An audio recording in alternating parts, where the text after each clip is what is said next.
नहीं आएगी, अब आएगी। ऑनलाइन का बच्चा जी बेटा आवाज आ रही है?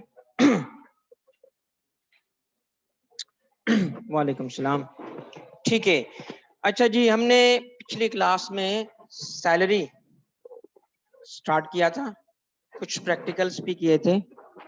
आज हम वहीं से आगे बढ़ेंगे। अब तक हमने सैलरी पे या जो हेड ऑफ इनकम है बेटा, क्लास स्टार्ट हो चुकी है। अब आप कश्मीर का मसला सॉल्व ना करें, वो फौज को करने दें। ठीक है बेटा, स्टार्ट करें। ओके, तो सैलरी में हमने अब तक जो स्टडी किया वो क्या था? किसी भी हेड ऑफ इनकम को, कितने हेड्स ऑफ इनकम है? 5। तो हेड ऑफ इनकम का जो पहला सेक्शन होगा, पहला सेक्शन होगा, उसके सबसेक्शन 1 ने, सबसेक्शन 1 ने दो बातें बतानी है। एक, कौन सी इनकम को उस हेड में टैक्स किया गया है। दो, किस बेसिस पे टैक्स किया गया है। इनकम कौन सी होगी और किस बेसिस पे होगी, इस पे क्लैरिटी होनी चाहिए आपको। 5 हेड्स में कौन सी इनकम टैक्स होगी और किस बेसिस पे होगी। तो दोनों के जवाबात हमें मिल गए। मिले कि नहीं मिले? पहला सेक्शन है सैलरी का, पहला सैलरी में और भी सेक्शंस आएंगे, पहला सेक्शन है 12।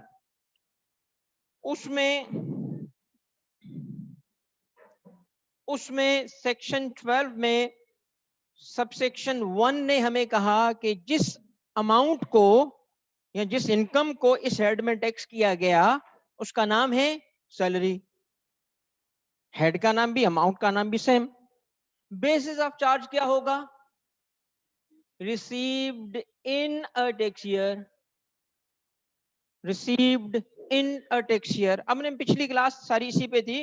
रिसीव्ड, रिसीड का क्या मतलब है और इन अ टैक्स ईयर का क्या मतलब है, वो हमने कंप्लीट कर लिया। सही है, अब हम आगे बढ़ते हैं। सैलरी में जिस अमाउंट को टैक्स किया गया, इस हेड में जिस अमाउंट को टैक्स किया गया उसका नाम है सैलरी। भाई मीनिंग क्या है इस वर्ड की? सैलरी कहते किसको है? कहता है सबसेक्शन 2। सबसेक्शन 2, सबसेक्शन 2 पे आते हैं। तो सबसेक्शन 2 इस टर्म की डेफिनेशन बता रहा है। सबसे पहले तो थोड़ा सा, चूंकि टैक्स प्रोफेशन है, जो काम बंदा करे तो उस काम को शौक से करे, वो काम काम नहीं रहता। तो चूंकि टैक्स मेरे लिए ना by option, not by profession, tax वाला हूं, टैक्स की जॉब करता हूं, टैक्स की रिसर्च करता हूं, टैक्स को पढ़ाता हूं, तो टैक्स मेरे लिए ना शौक की बात है। टैक्स पे करना नहीं, मतलब टैक्स पढ़ाना, टैक्स का सब्जेक्ट, ये शौक की बात है। तो मैं ना हर टर्म को देखता हूं तो पहला सवाल पूछता हूं क्यों। वो क्यों के चक्कर में ना रिसर्च में चीजें पता चल जाती है। तो वर्ड सैलरी को भी डिग आउट किया मैंने। इंग्लिश में वर्ड्स कहां से आए, उनकी ओरिजिन क्या है, बहुत काम किया है। दुनिया की लैंग्वेज बन चुकी है तो उन्होंने बड़ा काम किया, अपनी लैंग्वेज की बड़ी खिदमत की उन्होंने। हमने की कि नहीं की, बट उन्होंने तो की। तो ऐसे रिसर्च रिसोर्सेज हैं मेरे पास जिससे टर्म्स की ओरिजिन और फर्स्ट टाइम कब इंट्रोड्यूस हुआ वो टर्म।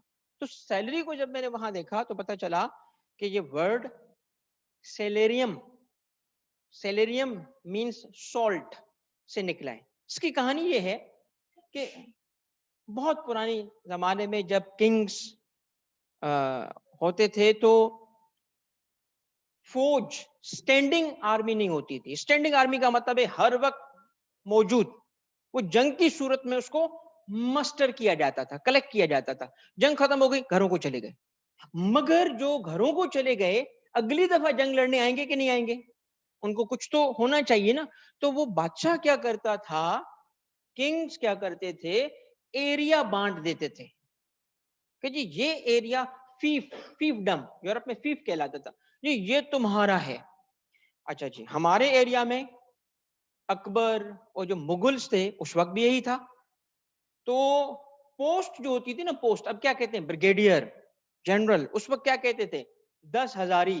5,000 ये नाम थे, ये पोस्टों के नाम थे। 10,000 इसका मतलब जरूरत पड़ेगी 10,000 लोग ये लेके आएगा। तो उसको जमीन भी दी जाती थी कि जमीन की जो प्रोड्यूस होगी वो तुम अपने पास रखोगे और अपने फौजियों को दोगे। तो पैसे नहीं मिलते थे, क्या मिलता था? जमीन। उसको क्या करो, खेती बाड़ी में इस्तेमाल करो और उसकी प्रोड्यूस को बांट दो। तो जंग होगी तो तुम्हें आना पड़ेगा वरना जमीन छीन ली जाएगी। This is the way things were. तो क्या हुआ, यूरोप में सॉल्ट की कमी हो गई। सॉल्ट की कमी हो गई तो जो फीफ होल्डर्स थे, जो आर्मी के हेड थे मुख्तलिफ एरिया के, उन्होंने बादशाह को कहा कि जी हमारे पास जो जमीन से जो रेवेन्यू आता है ना वो कम है क्योंकि सॉल्ट महंगा हो गया है, तो पैसे दो ताकि हम फौजियों को वो दें ताकि वो क्या कर सके, सॉल्ट परचेज कर सके। तो एक अमाउंट किंग की तरफ से आना शुरू हो गया। किस पर्पस के लिए? और आगे चल के उसका नाम क्या बन गया? This is how the word was coined. To purchase salt एक अमाउंट आ रहा था, मगर वो रेगुलर हो गया ना, तो हर रेगुलर पीरियड से आ रहा था। यहां से ये टर्म इन्वेंट होता है, सैलरी। राइट? अभी सॉल्ट वॉल्ट के लिए नहीं है, अब तो हर काम के लिए है। ठीक है? तो सैलरी में क्या अमाउंट्स आते हैं, एक डेफिनेशन मौजूद है आपके सामने है। इसकी सिर्फ पहली लाइन पढ़ लो ताकि मैं एक आपको कॉन्सेप्ट दूं, फिर इसकी आप कंप्यूटेशन भी कर सको। शुरू कैसे हो रहा है? Subsection 2, salary means income tax ordinance की डेफिनेशंस 3 किस्म की हैं। एक वो जो एसी हैं, they start with the word means. मगर एक और कैटेगरी है डेफिनेशन की जो start with the word includes. Word कैसे आता है? सैलरी इंक्लूड्स, इस तरह स्टार्ट करेंगे। और एक तीसरी डेफिनेशन है जो दोनों का हाइब्रिड है, मीन्स एंड इंक्लूड्स। मीन्स भी लिखा होगा, आगे चल के इंक्लूड्स भी लिखा होगा। अब इन डेफिनेशन की लीगल सिग्निफिकेंस क्या है? जो डेफिनेशन मीन्स से स्टार्ट करती है उसे क्या कहते हैं? Exclusive definition. क्या कहते हैं? एक्सक्लूसिव। ऐसी डेफिनेशन जो किस वर्ड से स्टार्ट करेगी? जो डेफिनेशन स्टार्ट होगी मीन्स से, उस डेफिनेशन को कहेंगे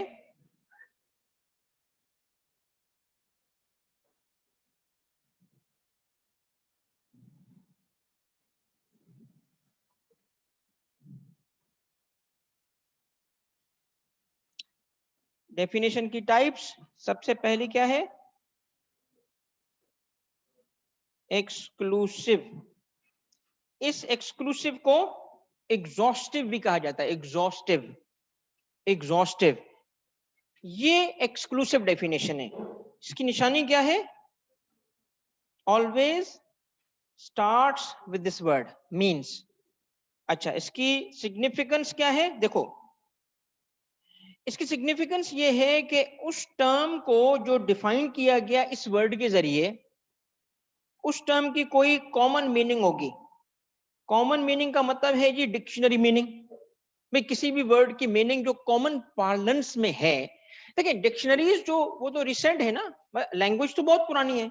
डिक्शनरी डजंट मीन कि जी अगर डिक्शनरीज ना हो तो लैंग्वेज खत्म हो जाएगी, नहीं। वो हम कॉन्टेक्स्ट से ही अंदाजा लगा देते हैं।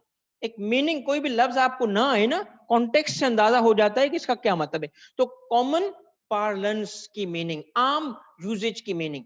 बट चूंकि डिक्शनरीज मौजूद हैं तो आम यूजेज हम कहाँ ढूंढते हैं? डिक्शनरी में। तो इसीलिए कॉमन यूजेज उसका क्या है? डिक्शनरी में देखा जाता है। सुनना मेरे बच्चों, जो टर्म इनकम टैक्स ऑर्डिनेंस किस वर्ड से स्टार्ट करेगा वो डिक्शनरी मीनिंग को एक्सक्लूड कर देगा। वो डिक्शनरी मीनिंग अप्लाई नहीं करवाएगा, यानी उस टर्म की मीनिंग सिर्फ वही चलेगी जो लॉ ने खुद दी। उसकी डिक्शनरी मीनिंग अब अप्लाई, इसीलिए इसका नाम क्या है? किसको एक्सक्लूड कर रहा है? Dictionary meaning. अब इस टर्म को कहीं और नहीं ढूंढोगे। अब आप सैलरी की मीनिंग अकाउंटिंग की नहीं ला सकते, डिक्शनरी की मीनिंग नहीं ला सकते, किसी और सब्जेक्ट की मीनिंग नहीं ला सकते। जो वर्ड लॉ मीन्स के थ्रू इस्तेमाल करेगा ना तो सारी डेफिनेशंस को साइड पे कर देगा, सिर्फ यही बस।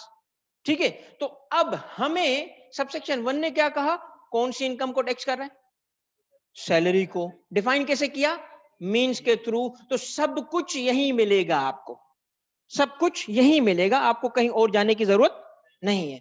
दूसरी जो मीनिंग होती है बता देता हूं, मगर अभी आगे चल के आएगी वो, उसको कहते हैं इंक्लूसिव।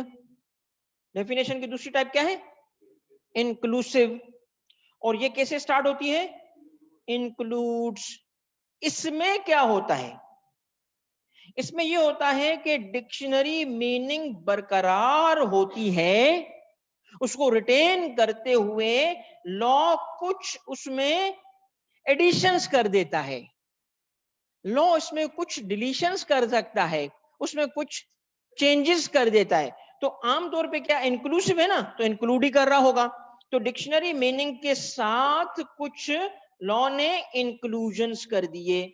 तो जब भी आप पढ़ोगे इंक्लूड, फला टर्म इंक्लूड, तो पहले क्या देखोगे, पहले डिक्शनरी मीनिंग देखेंगे कि इस टर्म का मतलब क्या है, और फिर उसके बाद वो चीजें जो लॉ ने उसमें शामिल कर दी, शामिल समझी जाएंगी, बेशक डिक्शनरी मीनिंग में उसको शामिल ना भी किया हो तब भी उसको शामिल समझा जाएगा।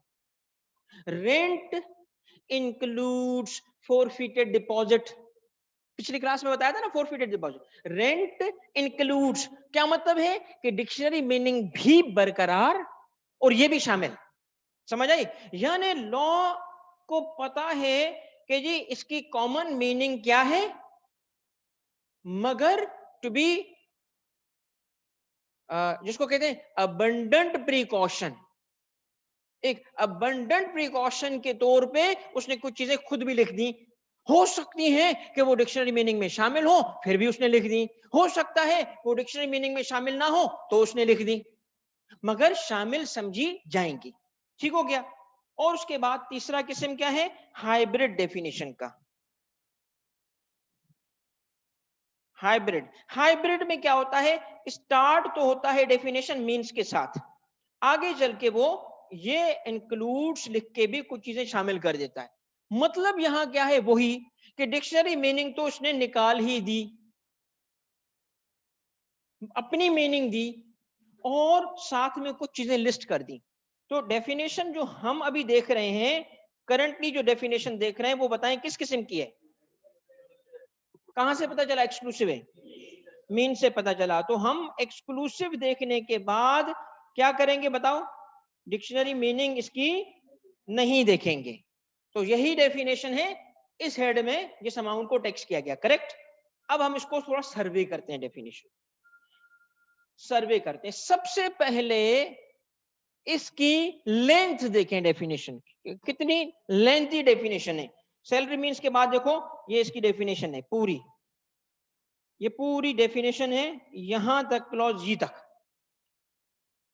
मैं आपको बता रहा हूं ये डेफिनेशन नहीं है, ये सैलरी का पूरा कोर्स है। इसने डिफाइन किया, एक एक चीज इसमें शामिल कर दी। तो इतनी एग्जॉस्टिव, इतनी डिटेल्ड, आप कंप्लीट पढ़ लोगे सैलरी, काफी लेंथी टॉपिक है, मेजर टॉपिक है ये, बिजनेस इनकम लेंथी टॉपिक, बड़े हेड से। फिर क्या होगा जी, डिटेल में समझाएंगे आपको। फिर मैं आपको चार्ट दूंगा, अभी नहीं दे रहा, अगले थोड़ा पढ़ाने के बाद मैं कुछ समरीज चार्ट्स देना शुरू करूंगा। क्योंकि अभी दिखाऊंगा ना आपको, कोई छोड़ो नोट्स नहीं बनाते, सर दे रहे हैं ना वैसे ही, नहीं, लर्निंग आपने करनी है। तो जब आप चार्ट्स को देखोगे, सैलरी का इंटायर टॉपिक समराइज हो जाएगा, समराइज इस डेफिनेशन तक, बस आपने कुछ भी नहीं उठाना। जब भी रिवाइज करोगे डेफिनेशन सामने रखोगे और खुद को बताओगे क्या इस लफ्ज की मीनिंग क्या है और उसकी टैक्स ट्रीटमेंट क्या है। सैलरी की कैलकुलेशन जब हमने सीखी थी हेड ऑफ इनकम के लिए, तो फॉर्मूला क्या था, amount chargeable minus deductions allowed, क्या मिलता है, income.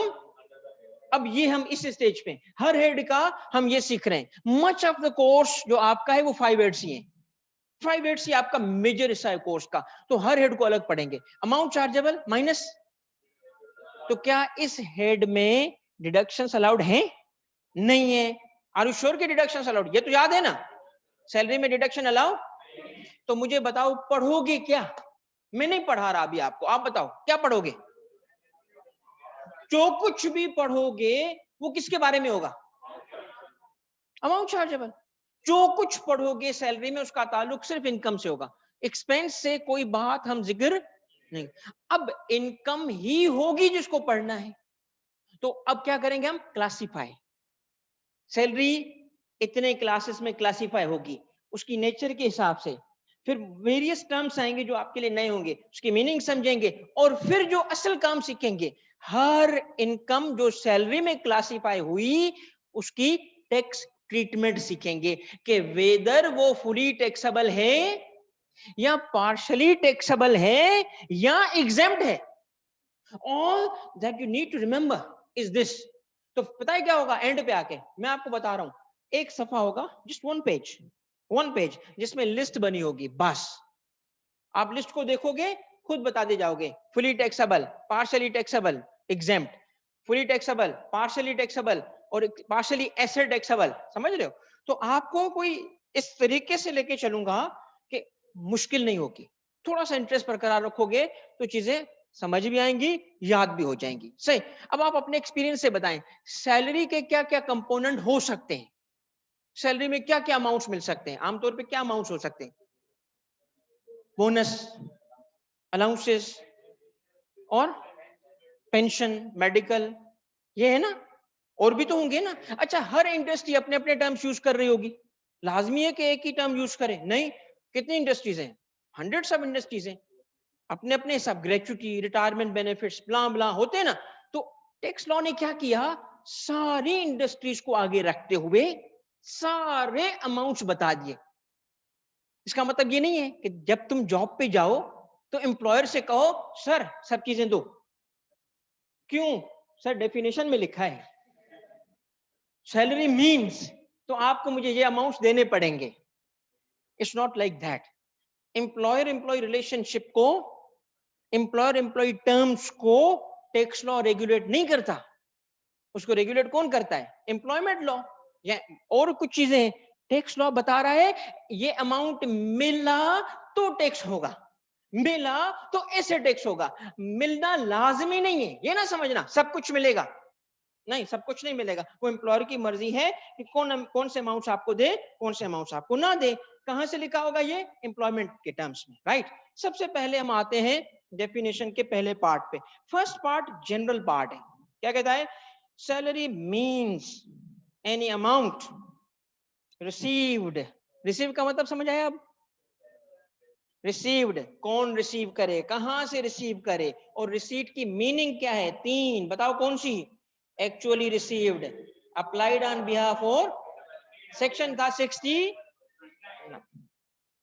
Salary received, salary means any amount received by an employee from any employment whether of revenue or, ये है general principle, general principle, right, जिसमें रेवेन्यू नेचर पैसे आ रहे हैं, कैपिटल एसेट मिल रहा है। एम्प्लॉयर ने अगर एक लैपटॉप दे दिया अपने एम्प्लॉय को ओनरशिप में, ट्रांसफर ऑफ प्रॉपर्टी, कौन सी रिसीट है? सैलरी में शामिल हुई कि नहीं हुई? तो अब हम उसका जब टैक्स रिटर्न बनाएंगे, टैक्स रिटर्न किसको कहते हैं? किसको कहते हैं? रिटर्न किसको कहते हैं? प्रिस्क्राइब्ड फॉर्म, जिसमें हमें एनुअली अपनी इनकम रिपोर्ट करनी होती है। तो उसमें लैपटॉप क्या, उसमें उसकी ड्राइंग बना देंगे कि लैपटॉप मिला। क्या करेंगे? क्या करेंगे? लैपटॉप को मोनेटाइज करेंगे, मोनेटाइज करेंगे, उतना अमाउंट उसकी सैलरी में ऐड करेंगे। लैपटॉप को मोनेटाइज कैसे करोगे? मार्केट वैल्यू, फेयर मार्केट, वो देखेंगे, वो हमें सिखाया जाएगा, लॉ सिखाएगा जी, ये एसेट मिला ऐसे मोनेटाइज करो। ठीक है, और उसको सैलरी में ऐड करो। इसका मतलब है कि सैलरी में रेवेन्यू और कैपिटल दोनों बेनिफिट्स आ जाएंगे अगर रिसीव किए। किसने? क्यों रिसीव किए? क्यों? एम्प्लॉयमेंट की वजह से। तो क्या बन गया? वो सैलरी बन गया। अब मैं आपको एक ऐसा फार्मूला बता रहा हूं, देखो लॉन्ग लिस्ट है ना, लॉन्ग लिस्ट, इसमें बहुत सारे अमाउंट, कभी भी रट्टा नहीं लगाना। सैलरी की डेफिनेशन कतन याद करने की जरूरत नहीं आपको, बिल्कुल याद नहीं करें, बस एक जुमला मेरा याद कर लो। गलती करोगे ना मुझे पकड़ लेना। इंटायर सैलरी बेटा, entire topic, one of the major topic summarize होगा एक लाइन में, और फिर सारा पढ़ने के बाद तुम वापस आ जाओगे। देखो अंडरस्टैंडिंग डेवलप करो। पढ़ना आसान है, इंटरेस्टिंग है, समझो तो सही। अगर टीचर को खुद नहीं समझ आएगी तो वो क्या करेगा? तो मेरे लिए अगर मैं क्लियर हूं तो क्लियर कर पाऊंगा ना। तो मैं आपको बिल्कुल एक ना जिम्मेदारी से बोल रहा हूं, ये जुमला सुन लो, आपका टॉपिक कंप्लीट हो जाएगा। जब भी पढ़ोगे इस जुमले पे समरी, समरी यही है उसकी। किस चीज की? सैलरी की टैक्सेशन की। सैलरी की टैक्सेशन में हर अमाउंट, हर क्या अमाउंट,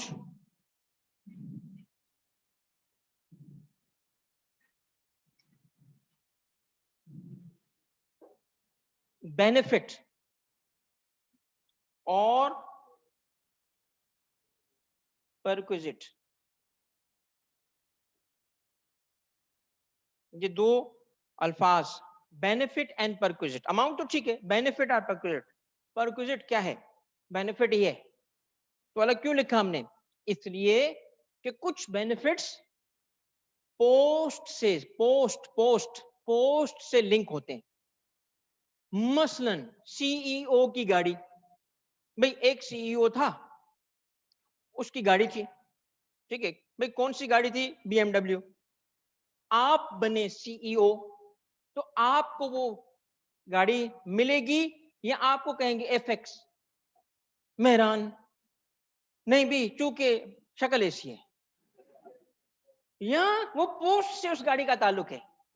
भाई एक कंपनी का आप बनते हैं सीएफओ तो या डायरेक्टर तो मिलते हैं शेयर्स, तो मिलती है ये चीज। तो किससे ताल्लुक है? उस बेनिफिट का। ऐसे बेनिफिट को परक्विजिट कहते हैं। ऐसे बेनिफिट को क्या कहते हैं? परक्विजिट भी बेनिफिट ही है, मगर जिनका ताल्लुक किससे हो? पोस्ट से।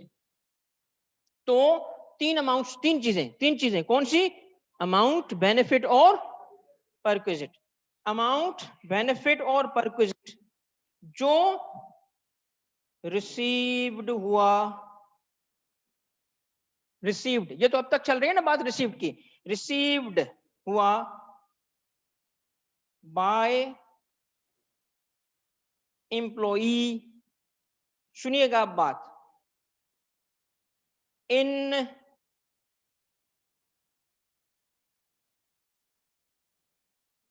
Employer employee relationship. Employer employee relationship में मिलने वाला हर अमाउंट, बेनिफिट और परक्विजिट सैलरी है और चार्जेबल टू टैक्स है। तो जुमला क्या बना? Employer employee relationship. तो प्री कंडीशन क्या है? एम्प्लॉयर एम्प्लॉई रिलेशनशिप का एग्जिस्ट होना। अब इसकी मिसाल सुने भाई, एक ट्यूबलाइट खराब हो गई, हमने कहा चलो भाई जो गली पे दुकान है बंदे को ले आओ, आया ट्यूबलाइट ठीक करके, उसको पैसे दिए गए। क्या ये उसकी सैलरी है? Is it a salary amount? Wage tax में सैलरी का हिस्सा है। डेली वेजेस इनकम तो है, but is it salary? Yes और नो? नो। क्यों? एम्प्लॉयर एम्प्लॉई रिलेशनशिप नहीं है, वो उसकी बिजनेस सीट है, उसका कोई और नाम हो सकता है, मगर एम्प्लॉयर एम्प्लॉई रिलेशनशिप नहीं है। दूसरी एग्जांपल सुनो भाई, एक है OMC, oil marketing company, PSO, एक बंदा उसका एजेंट बनके उसके बिहाफ पे एक पेट्रोल पंप के थ्रू उसका फ्यूल बेचता है, और कमीशन चार्ज करता है?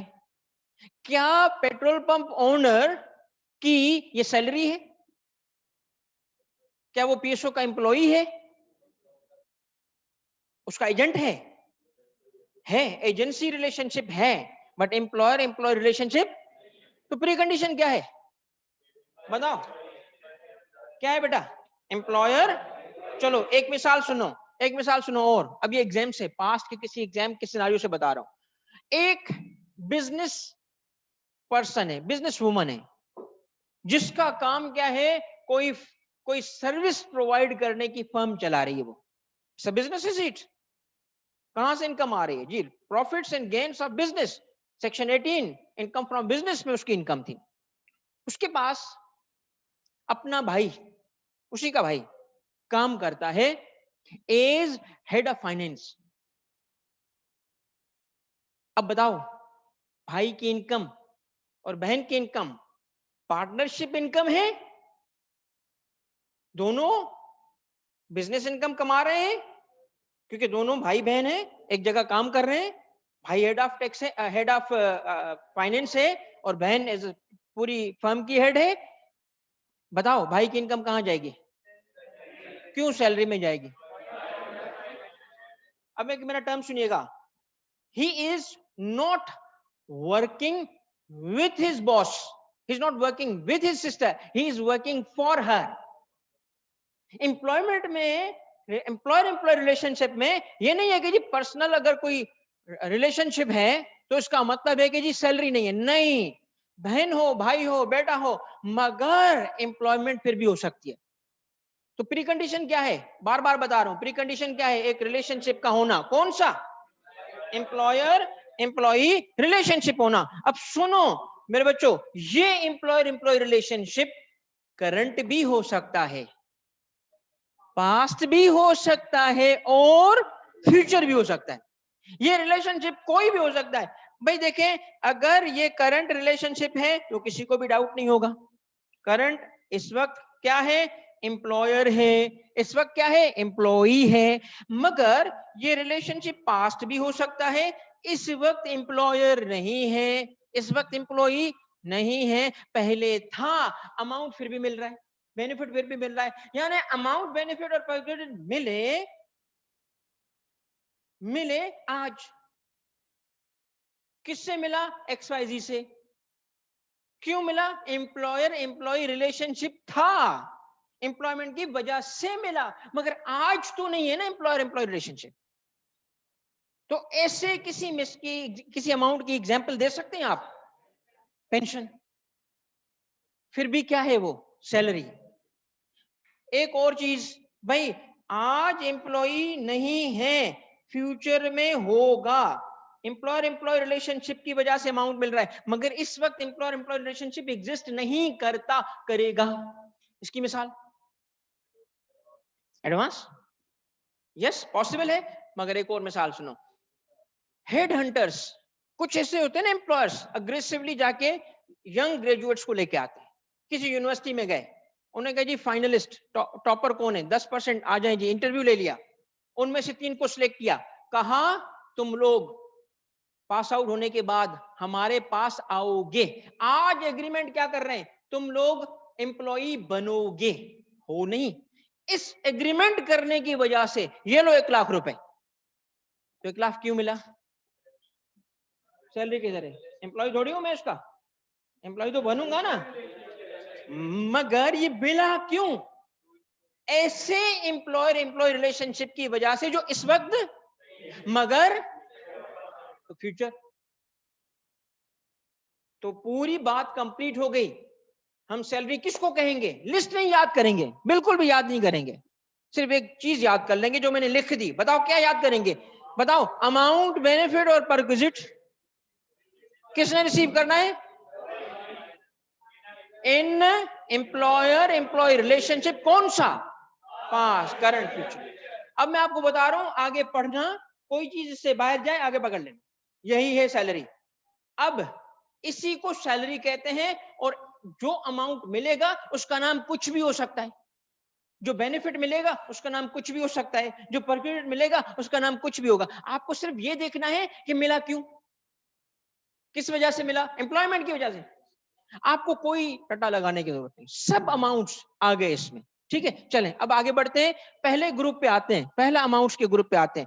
ये जनरल कॉन्सेप्ट दिया आप मैंने आपको, अब स्पेसिफिकली आता हूं। ये देखो बच्चों, salary means any amount received by an employee from any employment whether of revenue or, उसके बाद क्या लिखा है बताओ, किस किस्म की डेफिनेशन है?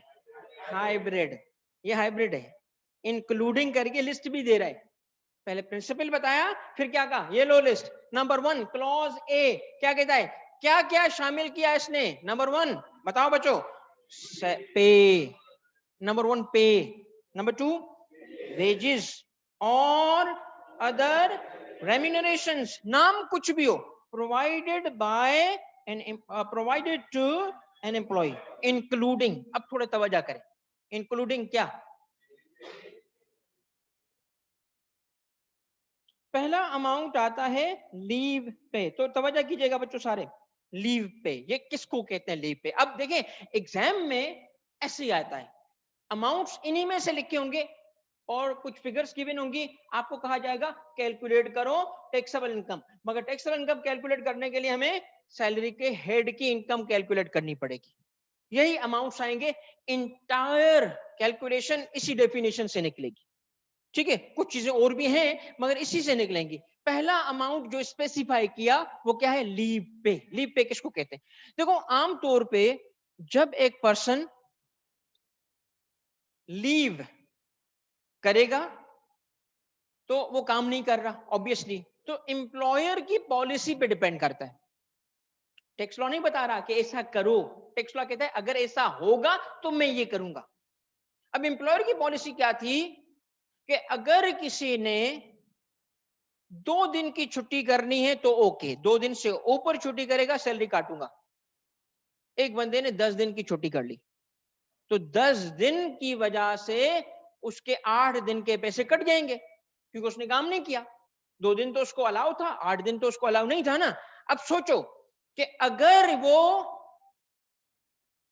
लॉकडाउन का टाइमिंग था और एम्प्लॉयर ने कहा यार छोड़ो इसको पैसे दे दो,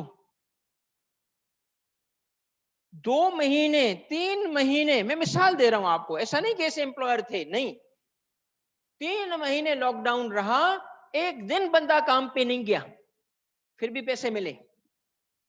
एक दिन काम पे नहीं गया, 50,000 पर मंथ, 1.5 लाख रुपए आए। अब वो एम्प्लॉय क्या बोलता है? एम्प्लॉय कहता है ये टैक्स नहीं लगेगा, ये टैक्सेबल नहीं है। हमने कहा क्यों?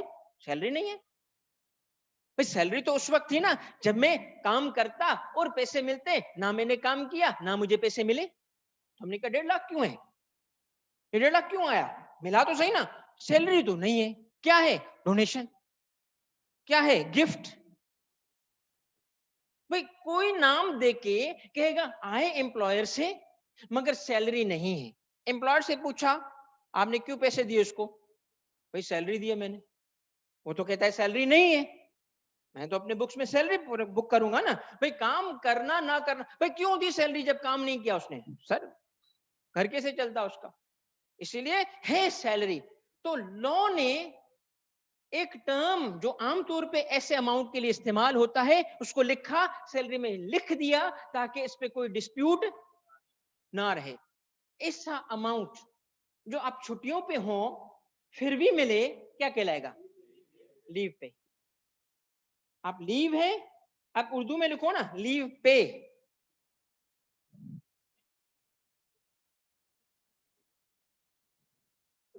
ये पहला अमाउंट है जिसकी मैंने वजाहत की, वैसे तो जनरल था ऊपर। लीव पे क्या है भाई? ये सर एक अमाउंट है, एक अमाउंट है जो मिलता है। कब मिलता है? जब आप लीव पे होते हैं। लीव पे कब मिलता है? जब आप लीव पे होंगे, ठीक है ना। लीव पे हो और अमाउंट मिले तो क्या कहलाएगा? वो लीव पे। ठीक है, और ये अमाउंट सैलरी है कि नहीं है? और अब सुनो इसकी टैक्स ट्रीटमेंट। हर चीज की वजाहत करेंगे, फिर टेक्स्ट स्टेटमेंट लिखेंगे। अब आपने नोट्स कैसे बनाने, मीनिंग लिखो ना लिखो, लफ्ज लिखो, टर्म लिखो, उसके सामने एक कॉलम बनाओ जिसमें टेक्स्ट स्टेटमेंट होनी चाहिए, हर लफ्ज की टेक्स्ट स्टेटमेंट पता होनी चाहिए आपको। लीव पे की टेक्स्ट स्टेटमेंट क्या है, फुली टैक्सेबल, लिख दो इसको, क्या है ये अमाउंट फुली टैक्सेबल है। टैक्सेबल तो है मगर उसकी कौन सी कैटेगरी है, फुली टैक्सेबल। ऑनलाइन वाले बच्चे ठीक है बेटा, ठीक हो गया, fully taxable. Number 2 second amount, second amount क्या है बेटो, लीव पे। उसके बाद क्या है, पेमेंट इन ल्यू। ये क्या होगा भाई, ये कोई और चीज आ गई। एक था लीव पे, दूसरा क्या है, payment in lieu of leave. अब इसका कॉन्सेप्ट सुने, ये अलग चीज है। एक तो था लीव पे, इसमें एक बात याद रखें, जो पहला अमाउंट है लीव पे, इसमें बंदा काम कर रहा है या छुट्टी पे, छुट्टी पे।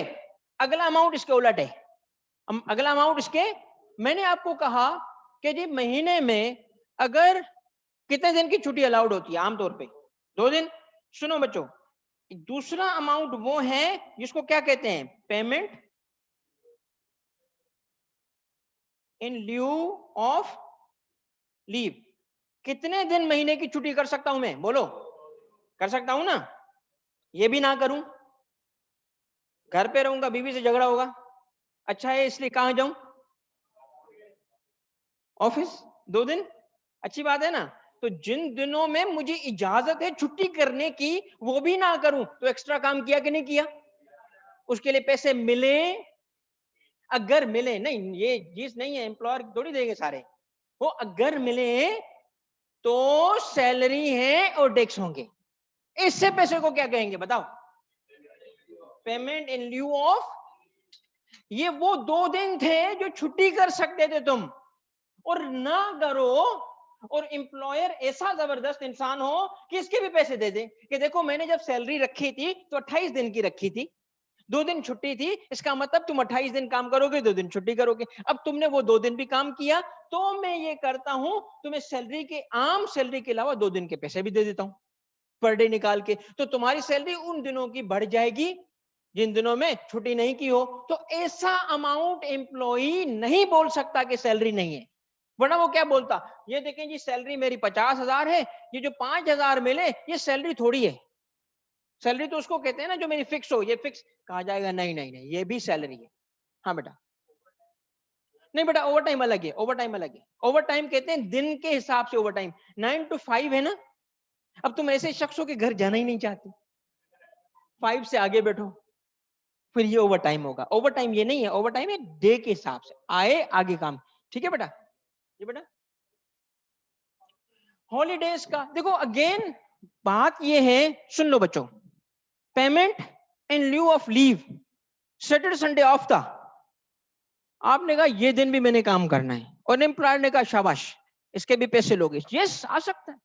इट कैन बी एनीथिंग जिसमें आपको सैंक्शनड लीव हो, आप लीव ना करो, उसके बदले में काम करो तो पैसे आएंगे ना, वो आएंगे नहीं है, आए तो। ठीक है चलो, 2 अमाउंट हो गए, 2 अमाउंट हो गए। पहला अमाउंट कौन सा था, उसकी टैक्स ट्रीटमेंट क्या थी, दूसरा अमाउंट कौन सा है, पेमेंट इन ल्यू ऑफ, इसकी टैक्स ट्रीटमेंट देखो फुली टैक्सेबल, ये फुली टैक्सेबल अमाउंट्स आएंगे। शुरू शुरू में सारे अमाउंट्स बेटा फुली टैक्सेबल आएंगे, शुरू के अमाउंट्स फुली टैक्सेबल होंगे, ठीक है। तो आप ये ना समझे कि सब फुली टैक्सेबल होंगे, नहीं, आहिस्ता आहिस्ता से कॉम्प्लिकेशन आना शुरू हो जाएगी। अभी ये आसान स्टफ है, इस वजह से आपको मैं थोड़ा सा स्लो भी रख रहा हूं, और साथ में आगे चल के आप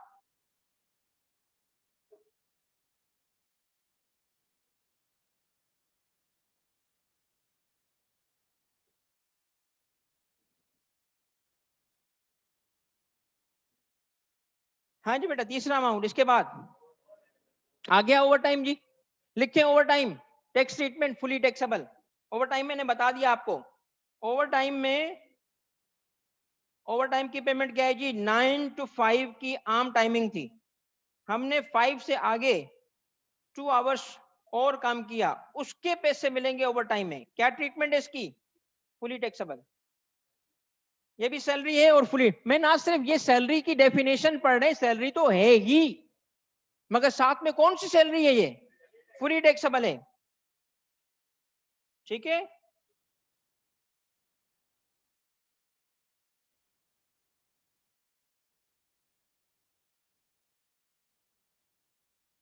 हाँ जी बच्चों बताओ। उसके बाद नंबर 3, नंबर 4 क्या है? बोनस। उसके बाद क्या है? कमीशन। बस बोनस और कमीशन दो, इनको मैं एक्सप्लेन करूंगा। बोनस आसान है इस वजह से। ऑनलाइन वाले बच्चे बेटा मुझे बताएं, स्क्रीन स्विच हो रही है आपको जब मैं पढ़ा रहा हूं तो मुझे बताएं जरा। नंबर 4 क्या है बेटा? बोनस। बोनस की ट्रीटमेंट क्या है? Fully taxable, nothing to explain, bonus fully taxable है। ठीक है, बोनस फुली टैक्सेबल है। उसके बाद क्या लिखा था हमने?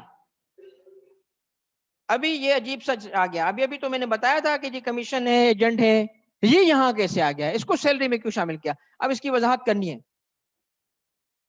इसकी वजाहत करनी है। देखो,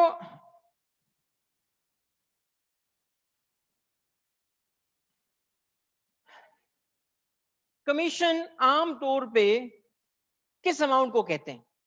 वो अमाउंट जो एजेंसी रिलेशनशिप में दिया जाए। एक प्रिंसिपल एक एजेंट को जो पेमेंट करता है उसको कमीशन कहा जाता है। तो दो रिलेशनशिप हो गए, एम्प्लॉयर एम्प्लॉय रिलेशनशिप और एजेंसी रिलेशनशिप।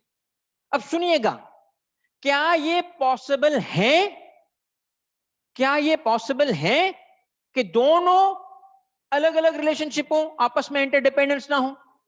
यस, एक कंप्लीटली एम्प्लॉई, एक कंप्लीटली कमीशन एजेंट। मगर क्या ये मुमकिन है कि एम्प्लॉयमेंट में कमीशन रिलेशनशिप आ जाए? है।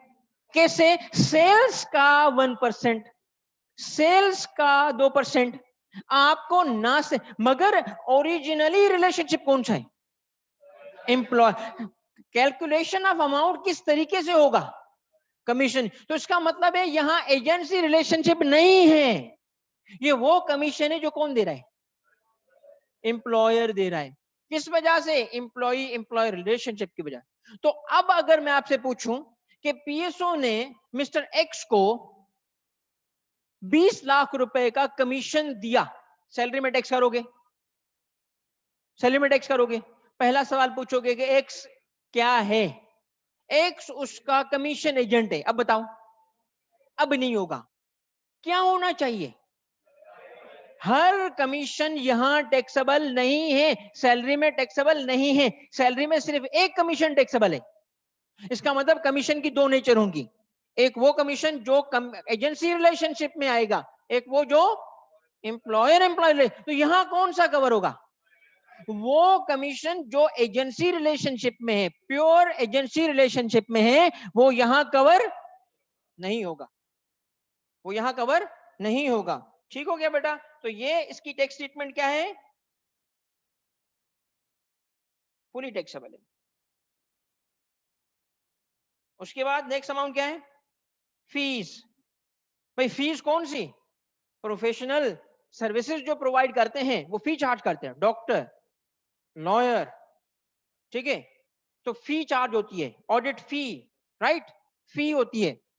सुनिएगा मेरी बात, यही professionals, doctor, lawyer, chartered accountant, अगर एम्प्लॉई बन जाएं, एम्प्लॉयर एम्प्लॉय रिलेशनशिप में आ जाएं और फी चार्ज करें। अब ये कैसे हो सकता है फी चार्ज करें? इसका मैं आपको एक रियल केस बताता हूं। रियल, एक लॉयर किसी कंपनी को ज्वाइन करता है, मगर सिर्फ एक्सक्लूसिवली उसी कंपनी के लिए काम करेगा। एम्प्लॉयर एम्प्लॉई रिलेशनशिप में आता है, वो कंपनी उसको एक फिक्स्ड अमाउंट 2 लाख रुपए पर मंथ देते हैं, प्लस हर केस जो वो जीतेगा उस पर फी देंगे। तो उन्होंने कहा मेहनत भी करे, केस को जीते, इंसेंटिव देते हैं। तो सैलरी के दो कंपोनेंट कर दिए उसके, एक रेगुलर रिकरिंग अमाउंट 2 लाख, दूसरा क्या है? फी। मगर क्या ये फी उस लॉयर की प्रोफेशनल चार्जेस हैं जो इनकम फ्रॉम बिजनेस बनती है, या उसकी सैलरी है? क्यों सैलरी है? आपको मेरा पहला जुमला याद आ रहा है? मैंने जो सीक्रेट बताया सैलरी का, क्या बताया था? Amount, benefit, perquisite. बताओ आगे आ रहा है ना?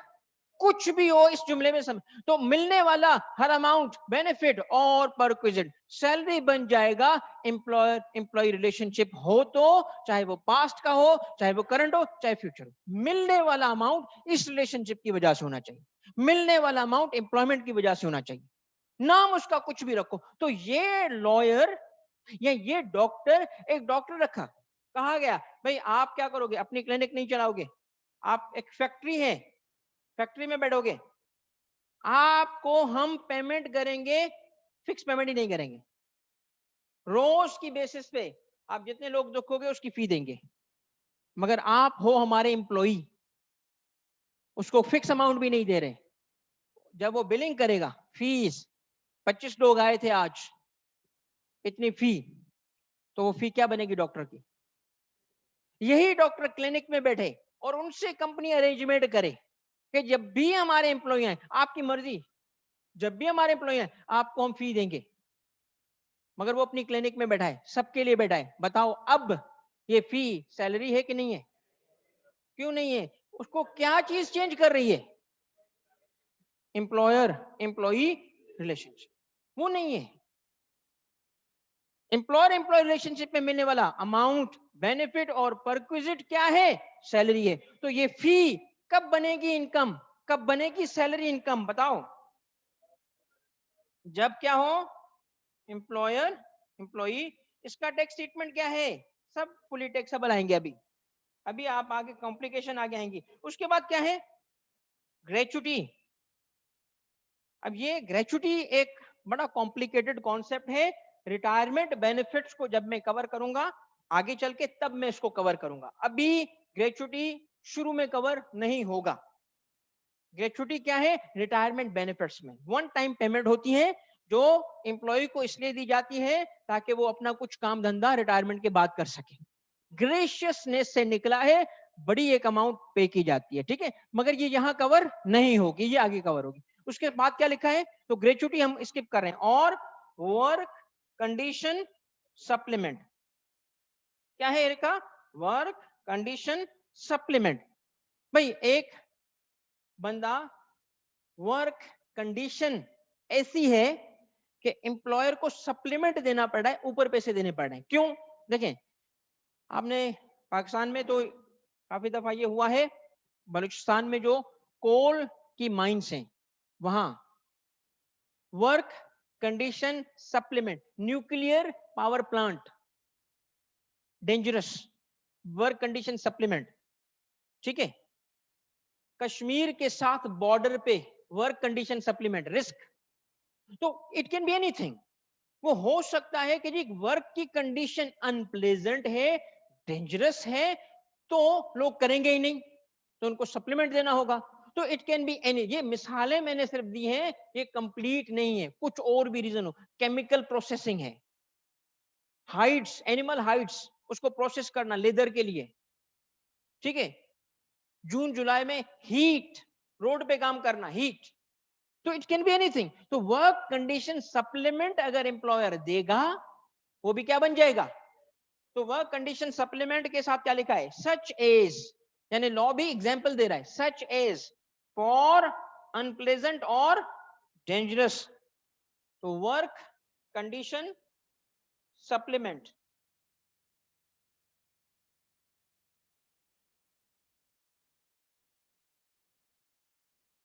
नंबर 7 क्या हुआ? क्योंकि एक को हमने स्किप किया है, इस वजह से नंबर 7 होगा, वर्क कंडीशन सप्लीमेंट। इसकी ट्रीटमेंट क्या है? Fully taxable. ओके, नाउ एक चीज और, फिर मैं एक प्रैक्टिकल करवाता हूं आपको, बस जस्ट वन मोर थिंग और प्रैक्टिकल। देखो इसके में ये क्लॉज ए कवर हुआ। मेरे बच्चों बात सुने, तवज्जो तवज्जो तवज्जो, अभी नहीं, अभी कोई ब्रेक नहीं है। सैलरी के वो अमाउंट्स जो क्लॉज ए में एक जगह लिखे गए हैं, एक क्लासिफिकेशन लॉ ने क्लासिफाई कर दिया। कुछ तो ऐसा होगा ना कि सबको एक जगह क्लॉज ए बनाया गया, क्लॉज बी में दूसरे, क्लॉज सी में तीसरे। तो इनमें ऐसा क्या था कि सबको क्लॉज ए बनाया गया? एक जगह रखा गया, हालांकि अलग अलग नेचर के अमाउंट्स थे, सारे टैक्सेबल थे? नहीं, ये रीजन नहीं है। रीजन और है, ये सुनिएगा सुनिएगा सुनिएगा, ये सारे अमाउंट्स को नहीं, टैक्सेबिलिटी के हिसाब से क्लासिफिकेशन नहीं है, ये सारे अमाउंट्स कोर अमाउंट्स हैं, ये तो मिलते ही हैं सबको, ये आमतौर पे मिलते ही हैं। तो आम इनकी कॉमन होने की वजह से आम तौर पे एम्प्लॉयमेंट कॉन्ट्रैक्ट में ये तो होते ही हैं, इस वजह से इनको क्लासिफाई किया गया। तो मैंने आपके लिए आसानी करने के लिए क्लासिफिकेशन में क्लॉज ए को बोला है कोर अमाउंट्स। तो पहली कैटेगरी क्या बन गई? कोर अमाउंट्स, क्योंकि एक चार्ट में बाद में आपको बनवाऊंगा या दूंगा, उसमें पहली क्लासिफिकेशन क्या है बताओ? Core amounts. कोर अमाउंट्स के किसको मैंने कहा? जो आमतौर पे मौजूद होते हैं। मिसालें बताओ कोर अमाउंट्स की क्या क्या है? पहला तो पे, पे जो आमतौर पे तो लिखो पे, उसके बाद क्या है? वेजेस, उसके बाद क्या है? लीव पे। तो ये सारे अमाउंट्स है कोर अमाउंट्स। इन कोर अमाउंट्स की टैक्स ट्रीटमेंट बताओ, ठीक है? आ गई समझ? अब बेटा सेकंड क्लास कैटेगरी की तरफ, सेकंड क्लास बी है, बी को मैं भी कवर नहीं करा, रुके, बी को कवर नहीं करा, वजह बताता हूं क्यों। बी खुद किसी और चीज से लिंक हुआ है, यहां उसकी बातें है ही नहीं, किसी सेक्शन से लिंक हुआ है। इसमें आते हैं परक्विजिट्स। बी में क्या आया बताओ? परक्विजिट किसको कहते हैं? बेनिफिट्स को कहते हैं, जिसका ताल्लुक किससे होता है? इसमें इसमें आएंगे परक्विजिट्स। सुनो बच्चों, क्या कहता है परक्विजिट्स? सुने बच्चों बेटा तवज्जो से, परक्विजिट्स मिले किसको? मिले क्यों मिले? Employer employee relation. अब परक्विजिट की एक मिसाल सुन लें। मैं मतलब कवर करने का मतलब है क्लॉज तो कवर हो रहा है, इसके अंदर कंटेंट क्या है, इसके अंदर कौन कौन से परक्विजिट है, इस पे अलग से एक सेक्शन मौजूद है। परक्विजिट्स का सेक्शन बेटा, थोड़ी तवज्जो, लेफ्ट साइड बेटा, लेफ्ट साइड बेटा, थोड़ी सी तवज्जो कर लो, और बोलने का कोई ऐसा अंदाज निकाल के आओ जिसमें मुझे नहीं पता चले कि कौन बोल रहा है। मैं तो देख पा रहा हूं तुम्हें बड़े टाइम से, ठीक है? ओके, तो परक्विजिट्स, मोबाइल फोन का कौन सा बेटा? आईफोन तो नहीं है? छीन लेता होता तो कॉन्फिस्केट करता ना, अच्छा होता मोबाइल फोन। नहीं नहीं, टेंशन नहीं है। तो ये जो बात है ना बेटा, परक्विजिट्स मीनिंग समझ लेते हैं, मगर उसमें आएंगे कौन से अलग सेक्शन है, उसको हमने पढ़ना है, एक एक चीज को पढ़ना है। मैं मिसाल देता हूं आपको, सुनो। एम्प्लॉयर ने गाड़ी दी, मिलता है कि नहीं मिलता? होता है, चाहिए गाड़ी, एम्प्लॉयर से चाहिए गाड़ी, अपनी भी चाहिए, एम्प्लॉयर की भी चाहिए। मेरे पास दो हैं एम्प्लॉयर की, ठीक है ना? मेरा एम्प्लॉयर गवर्नमेंट है दादा, ठीक है? तो सुनो सुनो सुनो, फिर हमें कहता है एम्प्लॉयर, एम्प्लॉयर अगर गाड़ी दे रहा है, परक्विजिट है कि नहीं है भाई? सीएफओ की गाड़ी, सीईओ की गाड़ी, मैनेजर की गाड़ी है ना, बेनिफिट है कि नहीं है? अच्छा, उस गाड़ी को बेच सकते हो? अब नहीं, अब देखेंगे गाड़ी मिली कैसे, यूज के लिए या ओनरशिप के लिए? आपको ओनरशिप में दी थी, चलते ही हुई, अब क्या करोगे? बेच दो। नहीं, अगर उसने यूज करने के लिए दी थी तो? अच्छा, यूज भी तो अलग अलग किस्म का होगा ना। एक वो होगी यूज जो ऑफिस में यूज कर सकते हो सिर्फ, मतलब W11 पे आओगे फिर चाबी मिलेगी BMW, ये लो भाई। और दूसरी वो गाड़ी होगी जो होम मिनिस्टर के पास भी होगी, दी एम्प्लॉयर ने, मगर होगी किधर? Home minister. होम मिनिस्टर समझते हो? वक्त के साथ पता चल ही जाएगा खुद भाई। मैनेजर साहब बस में जा रहे हैं, गाड़ी किधर है? घर पे, ठीक है? तो इसका मतलब है कि use of the vehicle business के लिए भी हो सकता है, पर्सन भी हो सकता है। भाई अगर आपको गाड़ी इसलिए दी गई कि आप सिर्फ ऑफिस में यूज करोगे, मीटिंग पे जाना है गाड़ी मिलेगी, वरना रिक्शा, उबर। आप मीटिंग के लिए गाड़ी यूज कर रहे हो, is it a benefit to you? Is it a benefit to you और टू द एम्प्लॉयर? किसके काम से जा रहे हो? एम्प्लॉयर। एक और मिसाल सुनो, एम्प्लॉयर चाहता है कि आप वेल ड्रेस्ड हो, वेल ड्रेस्ड, लोग कहें वाह किसका एम्प्लॉय है, आपको पैसे देते हैं, और एम्प्लॉयर है आपका TCS, और लिखा होता है शर्ट पे TCS।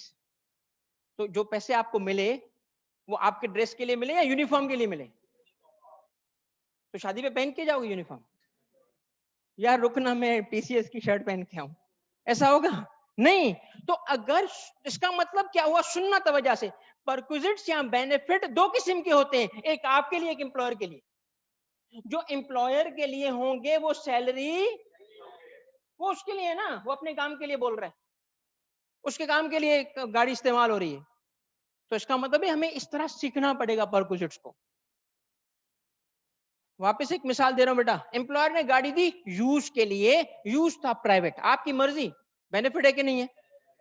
उसने आपको ड्राइवर भी दे दिया, बेनिफिट है कि नहीं है? कौन से, कितने बेनिफिट?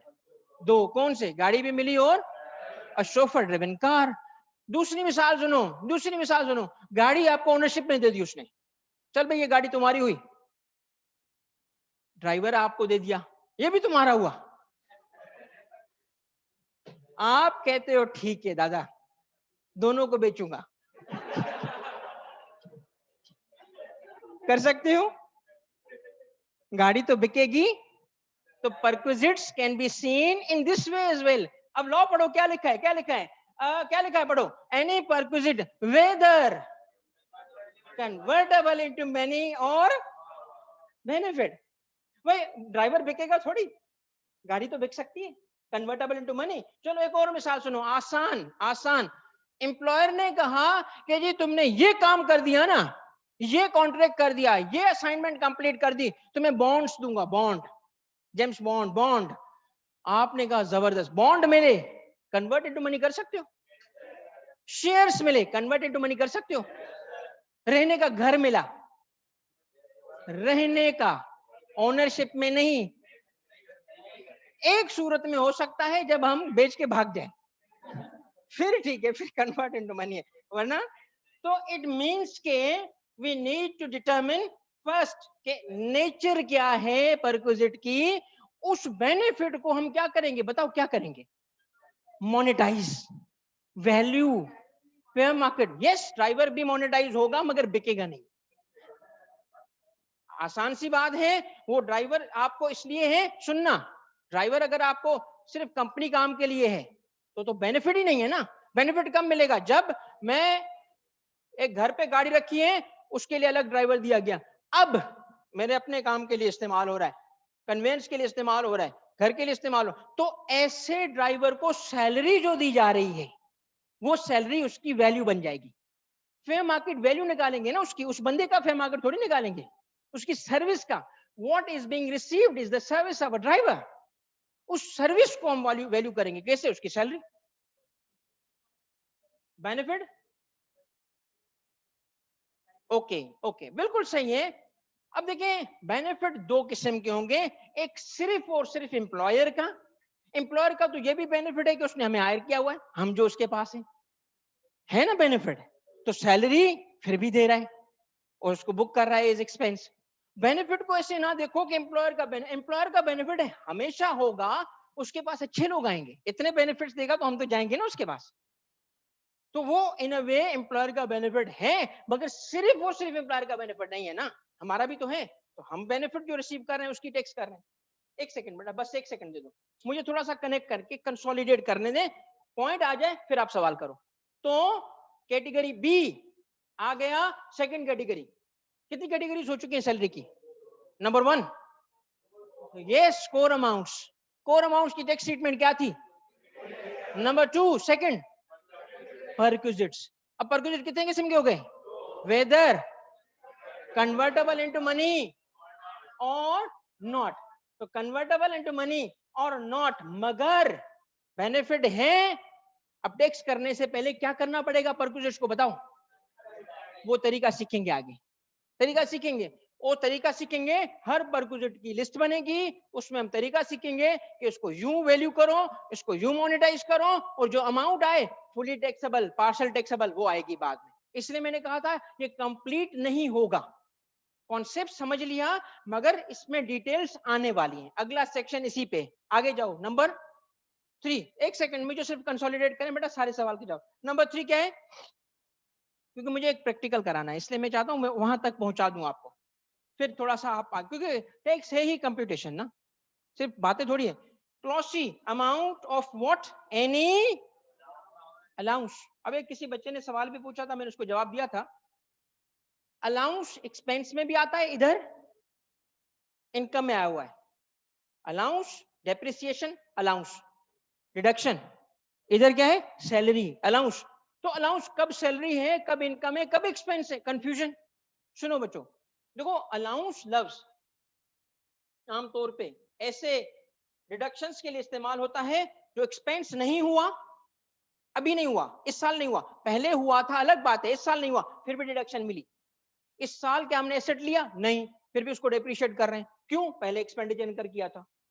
तो ऐसा अमाउंट जिसकी डिडक्शन दी जाए, मतलब मगर अमाउंट एक्सपेंडिचर लाजिम नहीं है उस साल होना, तो डेप्रिसिएशन और एमोर्टाइजेशन के साथ क्या लफ्ज इस्तेमाल करते हैं हम, अलाउंस। इसलिए अलाउंस इस्तेमाल कहते हैं कि उसका आउटफ्लो होना लाजमी नहीं है, एक्सपेंडिचर होना उस साल लाजमी नहीं है, ना भी हुआ तब भी डिडक्शन मिलेगी। तो अलाउंस आमतौर पे डिडक्शन के लिए इस्तेमाल होता है। मगर सैलरी में कहां से आ गया, अब इसकी भी वही रिसर्च की, टैक्स रिसर्च। भाई अपने रिसोर्सेज है मेरे पास, पहुंच गया उन तक। अलाउंस की क्या मीनिंग लिखी थी, जैसे सैलरी का सैलरियम, अलाउंस का क्या, अलाउंस का ये था कि एक स्टोरी लिखी थी, टैक्स स्टोरी, टैक्स की स्टोरीज होती है ना, ये टैक्स स्टोरी थी कि जी एक एम्प्लॉई को जो सैलरी मिल रही थी वो कम है, वो चला गया जी एम्प्लॉयर के पास, मैनेजर को साथ लेके कि जी मुझे ये पैसे मांग रहा है, कितने पैसे मांग रहा है, फला काम के लिए।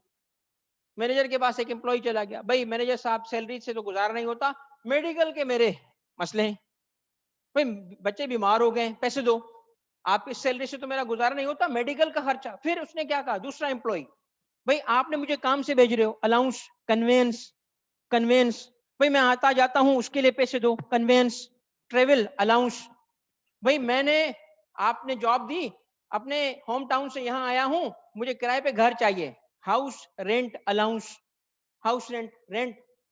तो इस मकसद के लिए, इन मुख्तलिफ रीजंस के लिए एम्प्लॉई जब मैनेजर के पास गया, मैनेजर ने क्या कहा, भाई ये चीजें मैं नहीं करता, बॉस करता है, ओनर, सेठ साहब, चलो सेठ के पास, सेठ जी ये पैसे मांग रहे हैं, क्यों भाई मांग रहे हो पैसे, सर मेडिकल के लिए चाहिए, सर कन्वेंस के लिए चाहिए, सर रेंट के लिए चाहिए। तो उसने क्या कहा मैनेजर ने, अब ये कहानी है ना पूरी इस वर्ड के पीछे, क्या, अलाउ कर दो, अलाउ कर दो, इस काम के लिए इतने पैसे अलाउ कर दो, तो नाम क्या पड़ गया, medical allowance, convince allowance, house rent allowance. ये अलाउंस लफ्ज उस मकसद के दिए। अब सुनिएगा मेरी बात तवज्जो से, तवज्जो सुनिएगा, इससे पहले दो कैटेगरी आ चुकी हैं, आई है कि नहीं आई है, पहली क्या थी, कोर अमाउंट, दूसरी कौन सी थी, परक्विजिट। अब सुनो तीसरी कैटेगरी, अलाउंस की कोई लिस्ट नहीं है भी मगर ना होने के बराबर, जो लिखे हैं ना वो अपनी जगह, मगर फिर क्या कहा, एनी अदर अलाउंस। तो सब कुछ आ गया ना, तो छोड़ो रट्टे लगाने को, मैं उसको अपना स्टूडेंट नहीं मानता जो आधा घंटा पहले पेपर से निकल के ना आए और जो रट्टा लगाए, मेरे स्टूडेंट नहीं हो आप। मेरा स्टूडेंट वो होगा जो कॉन्सेप्ट बनाएगा और आधा घंटा पहले निकल के आएगा, बेशक सवाल बाकी हो। तो अलाउंस के लिए दो फीचर है, दो फीचर, दो, पहला कैश में होगा, मनी, अलाउंस जब भी देखो पैसे होंगे। सुनिएगा, कन्वेंस मिला और कन्वेंस अलाउंस मिला, पहले में क्या मिला, कन्वेंस, बोलो ना क्या मिला, गाड़ी दी गई है, दूसरे में क्या मिला, पैसे दिए गए हैं, कन्वेंस के, फ्यूल अलाउंस पेट्रोल के। तो अलाउंस जब भी देखोगे दो बातें जहन में आनी चाहिए, पहली पैसे मिले, पैसे मिले, दूसरा उस काम के लिए मिले जो था, उस काम के लिए मिले। अब सुनिएगा मेरी बात, बहुत सिंपल करके बेटा बता रहा हूं, बहुत सिंपल करके। देखो ये मेरा ना, ये सब्जेक्ट मेरा इश्क है, इसको मैं बहुत शौक से पढ़ता हूं, हर दफा मैं कहता हूं और अब क्या है, और अब क्या है। 15 साल से पढ़ा रहा हूं, 17 साल से टैक्स की जॉब में हूं, एज फिर भी नहीं बताऊंगा, मगर ये अभी भी देखता हूं और क्या, और क्या। तो बेटा थोड़ी सी इसको समझता हूं, थोड़ा सा ये सब्जेक्ट मुझे आता है, मैं समरी बना के ना ऐसी चीज बताऊंगा कि आपका काम हो जाएगा। तो सुनो अलाउंस पे काम क्या होगा, सबसे पहले क्या बताया मैंने, क्या होंगे, कैश, पैसे। दूसरा क्या बताया, किसी काम। अब सुन लो, वो काम देखना किसके लिए कर रहे हो, अपने लिए या, ये होगा, खत्म बात, खत्म। चैलेंज करता हूं, इसके अलावा निकाल के आओ। काम क्या होगा? सुनो, मेडिकल अलाउंस। कौन बीमार पड़ा? एम्प्लॉई, राइट, या उसका बच्चे। मेडिकल अलाउंस सुनना। दूसरा, मतलब किसी मकसद के लिए मिलेगा। कन्वेयंस, आना जाना, ट्रेवल, ट्रेवल करना। हाउस रेंट अलाउंस, घर। तो आपने एक एक को पढ़ना है, एक एक अलाउंस में एक्सप्लेन करूंगा, मगर फैसला करेंगे टैक्सेबिलिटी का, अनलेस के लॉ खुद एग्जेम्प्ट कर दे। अनलेस, एग्जेम्पशन तो बाद में आएंगी ना, कि लॉ की मर्जी, भाई कोई भी रीजन थी, उसको कहा, क्या कहा, एग्जेम्प्ट कर सकता है ना, एग्जेम्प्ट, उसको छोड़ दो, उस बात को हम कवर करेंगे अलग से। मगर सुन ले, हर वो अमाउंट जो अलाउंस की फॉर्म में मिला और खर्चा आप पे था, performance of duties of employment के लिए नहीं था। ये टर्म बड़ा इंपॉर्टेंट है, performance of duties of employment के लिए नहीं था, आपके लिए था। फुली टैक्सेबल है, फुली टैक्सेबल है, अनलेस लॉस को क्या कर दे, एग्जाम कर दे। अगर एग्जाम नहीं करता ना, क्या हो जाएगा, फुली टैक्सेबल हो जाएगा। अब आपको कोई भी अलाउंस का नाम दिया जाए, सुने एक अलाउंस का नाम, एक एम्प्लॉयर है, उसने अलाउंस दिया। अलाउंस क्या दिया? Seniority allowance. किसको मिलेगा?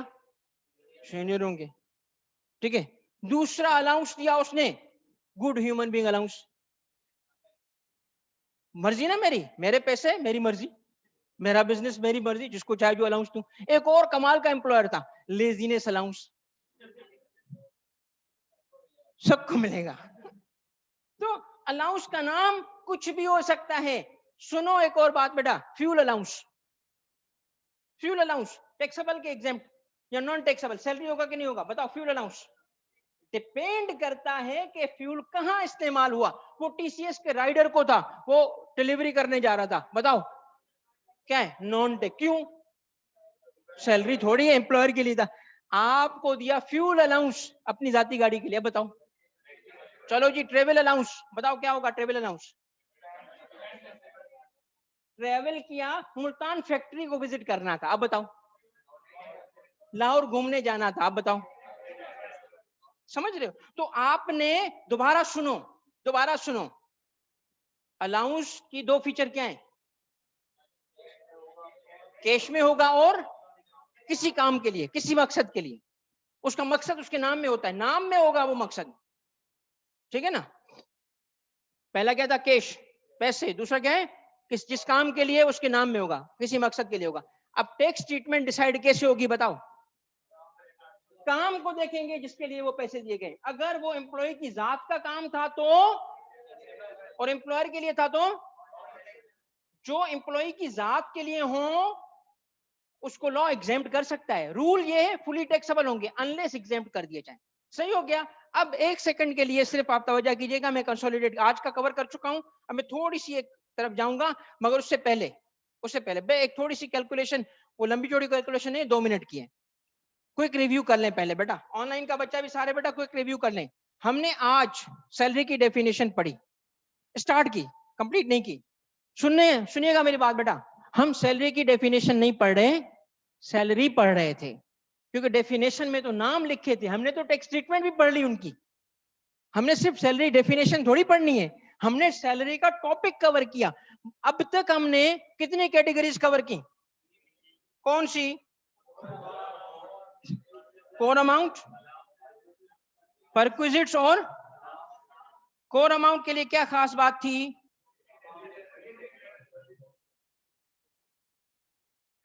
अलाउंसेस के लिए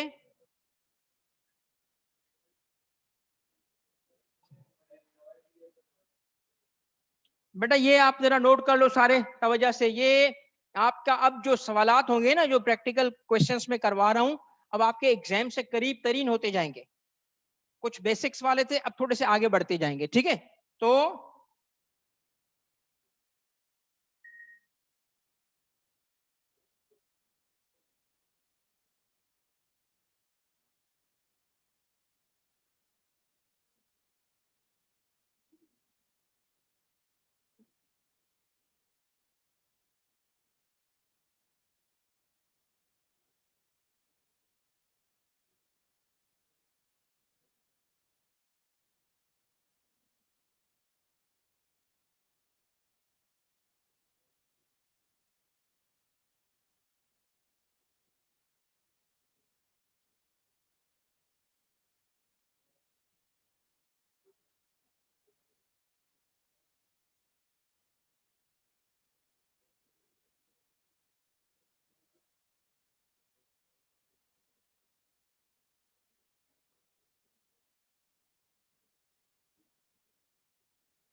अंग्रेजी में लिखा है बेटा,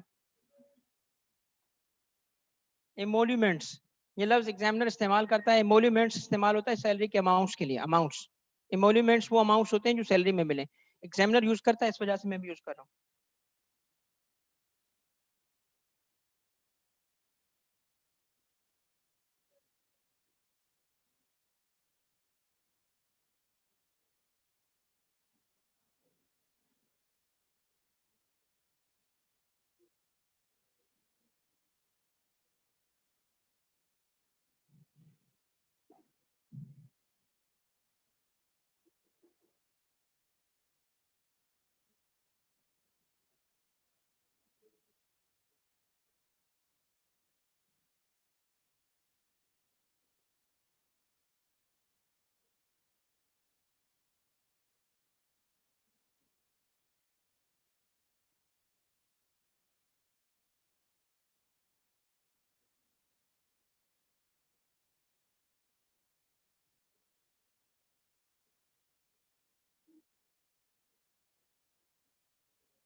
जी बेटा, इसको कैलकुलेट करें, फिर आपकी छुट्टी है।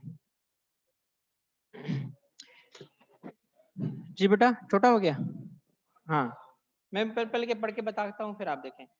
Mr. X is working as manager at hotel and hotel during tax year 2020. He received following emoluments: basic salary 60,000 per month, leave pay 2,000 per day, bonus 350,000 with no description, work condition supplement per month 10,000, conveyance allowance 10% of basic salary, fuel allowance for travel to factory 5,000 per month. Further information, conveyance allowance was started from 1st January 2020. Fuel was to be used in his personal vehicle. His company has not given him any vehicle. He remained on leave for 50 days during the tax year. Calculate the amount chargeable. अब मुझे एक बात है, ये जो convince allowance था ये भी बता रहा है, फिर कहता है इसको गाड़ी नहीं दी गई, ये तो कंट्राडिक्टरी है कि नहीं है? एक तरफ कहता है इसको क्या दिया गया, कन्वेंस अलाउंस, और दूसरी तरफ कहता है जी ये तो इसको गाड़ी नहीं दी गई। ये दोनों बातें एक साथ कैसे हो सकती हैं? तो गलत है। नहीं, गलत नहीं है, कन्वेंस अलाउंस है, कन्वेंस थोड़ी है। तो ये गलत नहीं है, ये बिल्कुल सही है, गाड़ी नहीं दी गई। कन्वेंस अलाउंस लफ्ज से क्या निकालोगे, मतलब कैश दिया गया था। ठीक है, चलो भाई बताओ किसकी कैलकुलेशन करो।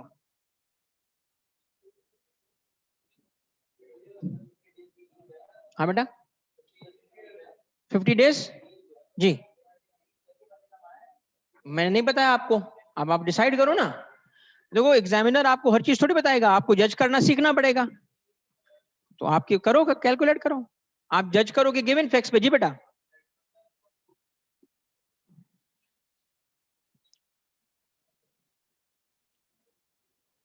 ऑनलाइन में जो बच्चे हैं बेटा जल्दी जल्दी साहब भी इसको कंप्लीट कर लो, इस वर्किंग को लिख लिया है सबने, नोट कर लिया है? करो बेटा, इसको सॉल्व करो।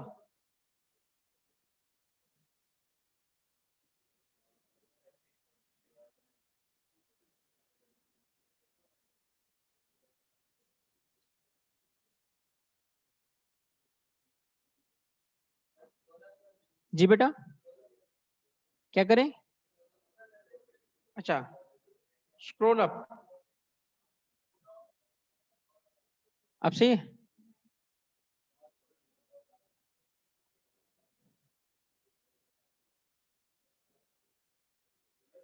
जी बेटा,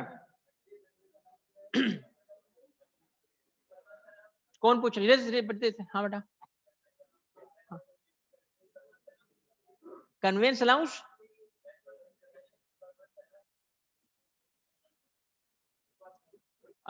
ठीक है मैं समझ गया आपका। देखो कन्वेंस अलाउंस में एक इंफॉर्मेशन गिवन है।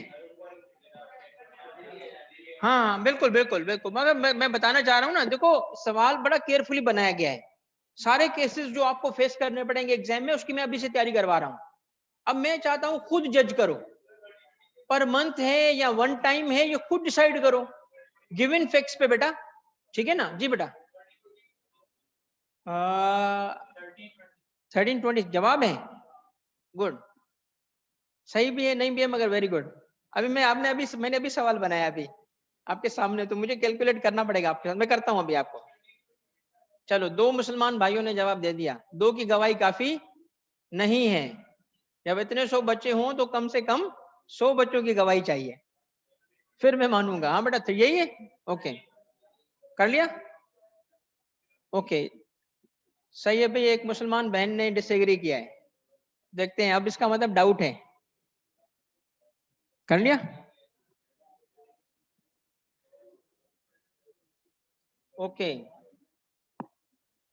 नवाल चेक करते हैं भाई, तैमूर ठीक है बेटा, चेक करते हैं। कुनान क्या बताएं बेटा, ये आपने जो ऑनलाइन में है कुनान बेटा, आपने खुद पहले जजमेंट करनी है, मैं बाद में बताऊंगा, मैं सॉल्व करता हूं। महद देख लेते हैं बेटा, देख लेते हैं। आप देखो मैं आपको ना ट्रेन कर रहा हूं फॉर योर पेपर, आपका जहन भी ट्रेन होगा। आपने 2 बातें मेरी याद रखनी है हमेशा, पेपर पास करना है तो माइंड और आईज की कोई बात थी, क्या बात थी? आईज कांट सी व्हाट, आप पेपर में देख ही नहीं पाओगे जो आपको पता ही नहीं होगा। और दूसरी बात क्या बताई थी? Focus on the facts, focus on the facts, remember, focus on the facts. चलो भाई हो गया, चलो अच्छे खासे बच्चों ने कर लिया, let's do it, help me out. बेटा इसमें अभी फॉर्मेट वगैरह की बात नहीं है, कैलकुलेशन कर रहे हैं, फॉर्मेट आगे चल के इंट्रोड्यूस होगा। ठीक है, पहला अमाउंट क्या है? Basic salary. तो बेसिक सैलरी कितनी है? बेसिक सैलरी है 60,000 स्टेटेड है पर मंथ, क्या हो जाएगी 720,000। दूसरा अमाउंट कौन सा है? लीव पे। अच्छा जी, कितनी लीव पे मिली है? पर डे के हिसाब से गिवन है, मगर नोट्स में फर्दर इंफॉर्मेशन में बताया गया था कि 50 डेज, तो पर डे के हिसाब से, तो 50 डे इंटू 2000 कितना हुआ? फुली टैक्सेबल है कि नहीं है भाई?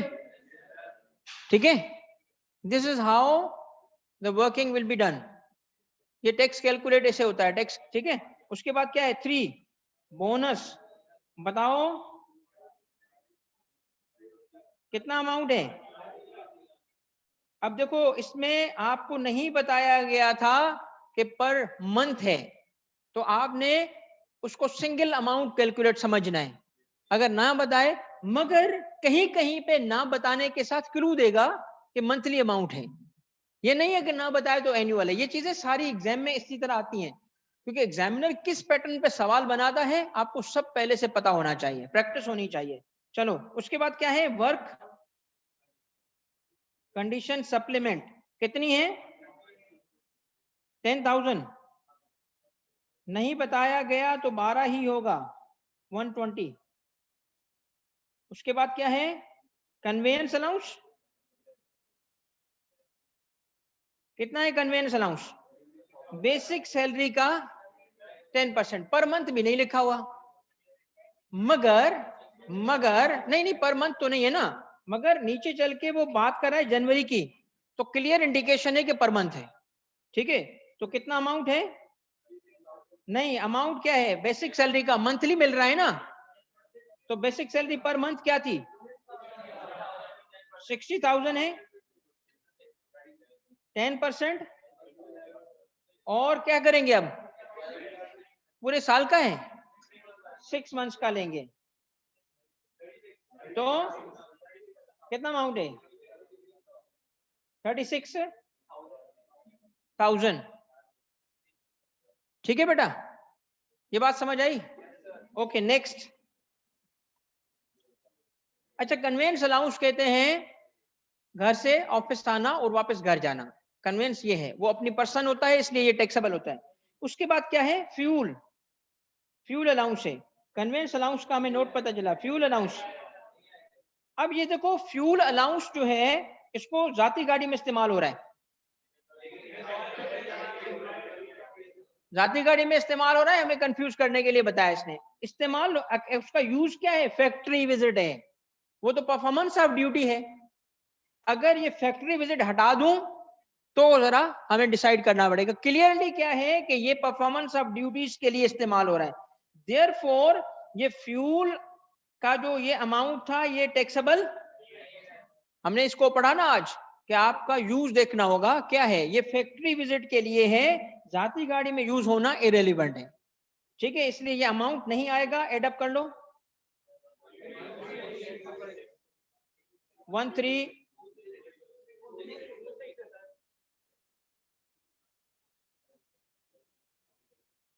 ठीक है, अच्छा अब एक छोटी सी कहानी सुनो, अगर मूड है तो। कहानी सुनने का मूड है? नहीं है बेटा, इनकम टैक्स लॉ या कोई भी टैक्स लॉ, ऑनलाइन वाला बच्चा बेटा एक कहानी सुन लो। अब टाइम आ गया है कि हम इस कैरेक्टर को क्लास में इंट्रोड्यूस करें, क्योंकि अब मुझे नजर आ रहा है वो कैरेक्टर सबकी रूह में रचा बसा है। पहले भी बता चुका हूं इस कहानी को, नहीं तो रिपीट कर रहा हूं, बाकी बहुत सारे बच्चे ऐड हुए हैं। ये कहानी लाजमी है अब बताना, क्योंकि मुझे फील हो रहा है कि ये जब भी बच्चा टेक्स्ट में आता है ना, तो टेक्स्ट की क्लास में पहले दिन इंटर होता है, तो ये भूत की तरह उसके अंदर ये कैरेक्टर चला जाता है। फिर वो मेरा कैरेक्टर आता है, बाबा तारिक तुनियो, वो उसको मारने की कोशिश करता है, वो मर जाता है तो पेपर पास होता है, नहीं तो पेपर फेल हो जाता है, क्योंकि इसका मकसद क्या है? पेपर फेल कराना। देखो, टेक्स्ट लॉस में कुछ टूल्स और टेक्निक्स हैं। वन ऑफ देम कि every provision of law stand alone, every provision of law को अलग समझा जाएगा। हम ये नहीं करेंगे कि चूंकि ये परक्विजिट के लिए हमने पढ़ा था तो अलाउंस में भी यही होगा, या अलाउंस के लिए पढ़ा था तो ये रिटायरमेंट के लिए भी सेम होगा। मैं एक छोटी सी कंपैरेटिव मिसाल देता हूं। सिविल सर्विसेज का जो एग्जाम सीएसएस मैंने पास किया था, तो उसके 12 पेपर थे, 12 के 12 पास करने थे, और ऑब्वियसली बहुत सारे नए पेपर भी थे, ऑप्शनल पेपर होते हैं 6। उनमें मुझे किसी ने मशवरा दिया कि आप लिटरेचर उठाओ। मैंने कहा जी लिटरेचर से तो बनती नहीं है, क्योंकि लिटरेचर जो होता है, लिटरेचर मतलब क्या होगा, मतलब या तो नॉवेल्स या फिर क्या होगा जी शायरी, मतलब नाकाम लोग। मैं शायरी नाकामी, पता नहीं किस किस चीज में नाकामी मिलती है तो वो शायरी करते हैं लोग, तो मेरा उसमें था ही नहीं। मैं कहा मेरी तो बनती नहीं है, लिटरेचर से मैं कैसे पढ़ूंगा। मैंने कहा लिटरेचर में मार्क्स बड़े अच्छे आते हैं। मैंने कहा ठीक है जी, इसने कहा है तुम अच्छे आते हैं। मैंने कहा यार नहीं, थोड़ा सा 4 किताबें 2 शेर पढ़े। मैंने कहा मेरे बस की बात नहीं है। कहता नहीं यार लिटरेचर तुमने जरूर लेना है। अच्छा जी, अब बता इस रास्ते पे डाल रहा है तो पास करने का तरीका भी बता। उसने कहा आसान तरीका है। तरीका ये है, कितने शायर गिवन है, 32। कहाँ पढ़ूंगा, नॉवेलिस्ट कितने हैं, 10। इनकी कहानियां पढ़नी है, इनकी शायरी पढ़नी है।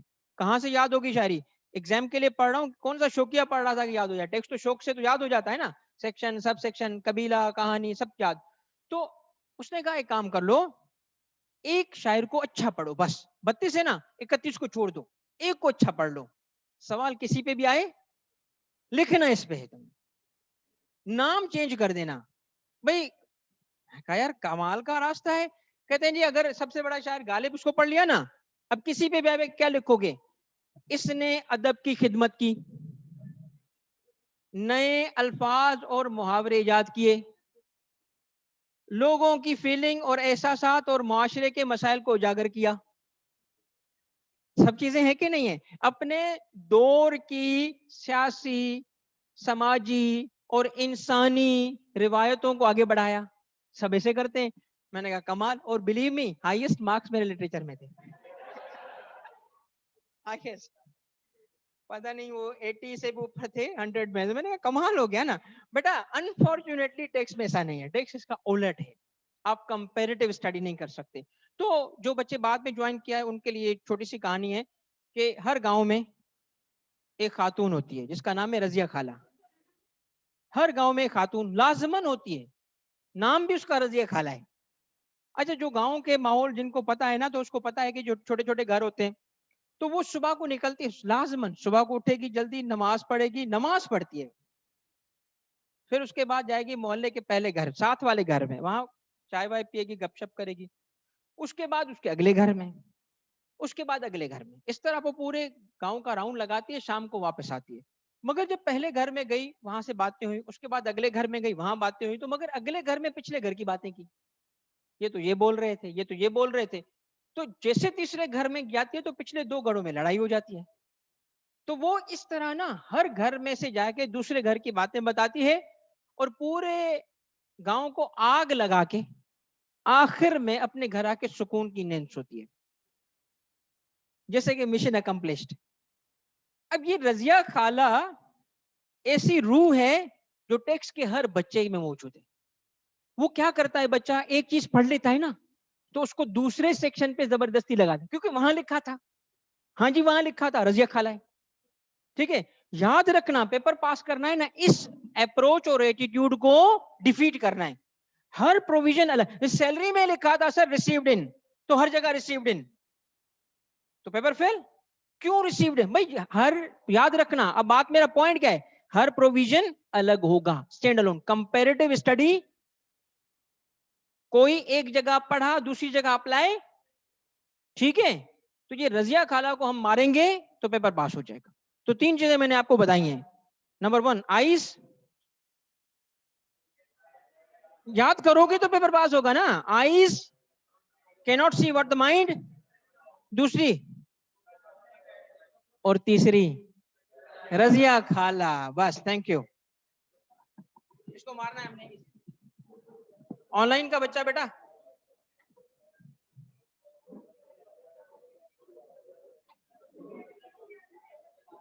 फ्यूल अलाउंस क्यों नहीं आया, इसलिए कि फ्यूल अलाउंस फैक्ट्री के विजिट के लिए था जैन, और फैक्ट्री का काम परफॉर्मेंस ऑफ ड्यूटीज है, उसकी जाती नहीं था, जाती गाड़ी थी मगर काम परफॉर्मेंस ऑफ ड्यूटी के लिए था। तो मैंने आपको बताया था कि जो अलाउंस परफॉर्मेंस ऑफ ड्यूटीज में चला जाएगा वो टैक्स नहीं होगा। स्टार्ट में जो लिखा था वो शो कर दें। कहां पे बेटा?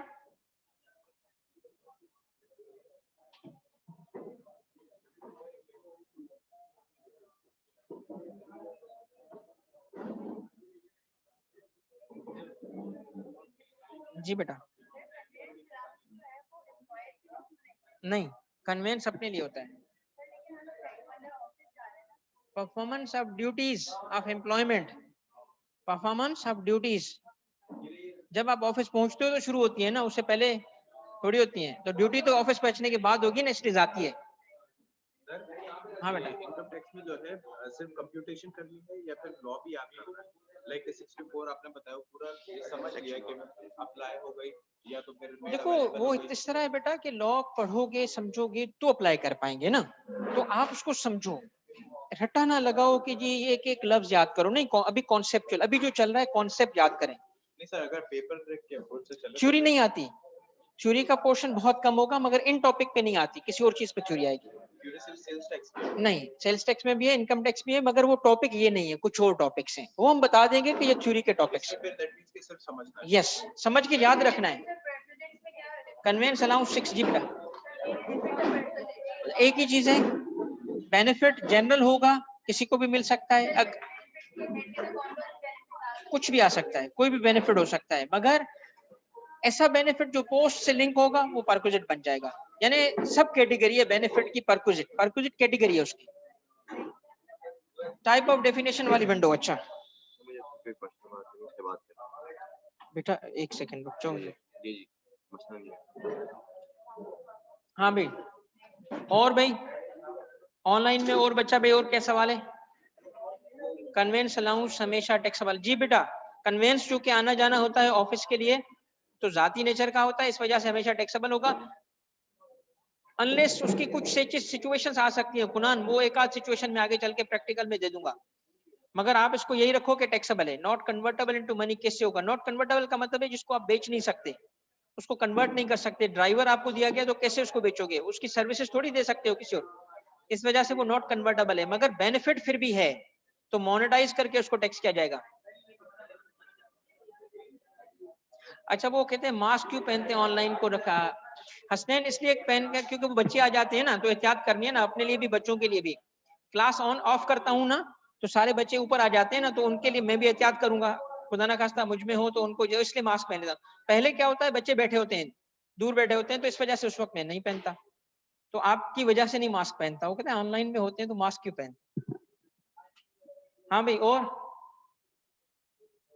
ठीक है हसनैन, बता दिया मैंने। परक्विजिट जिसमें एम्प्लॉयर का बेनिफिट होगा वो टैक्सेबल नहीं होगा। इसको इस तरह कहें, परक्विजिट या कोई भी बेनिफिट जो performance of duties of employment के लिए होगा। अली बहुत शुक्रिया बेटा, अल्लाह आपको खुश रखे। देखो परक्विजिट लफ्ज ये है, लफ्ज क्या है? लफ्ज ये है performance of duties of employment के लिए होगा तो टैक्सेबल नहीं होगा।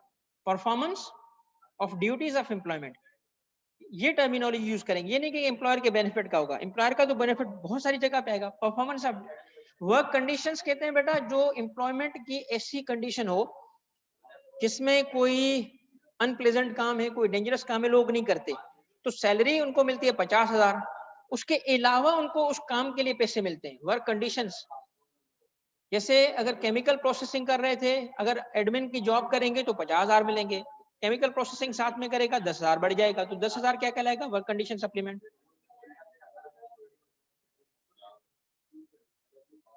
देखो इसमें कहते हैं जी एक महीना पूरा नहीं आया तो क्यों देंगे? भाई एम्प्लॉयर की मर्जी, एम्प्लॉयर जो है उसको इसलिए देना चाहता है कि उसका घर कैसे चलेगा। अच्छा जी नहीं आया किसी मजबूरी की वजह से, लॉकडाउन की वजह से, पैसे नहीं देंगे तो बेटा क्या होगा फिर? वो जिंदगी कैसे गुजारेगा? उसके बच्चों को क्या खाना पीना होगा? तो वो तो एम्प्लॉयर की मर्जी है ना, ना आए आए, एम्प्लॉयर पैसे दे रहा है। ठीक है, और भाई कोई ऑनलाइन वाला बच्चा?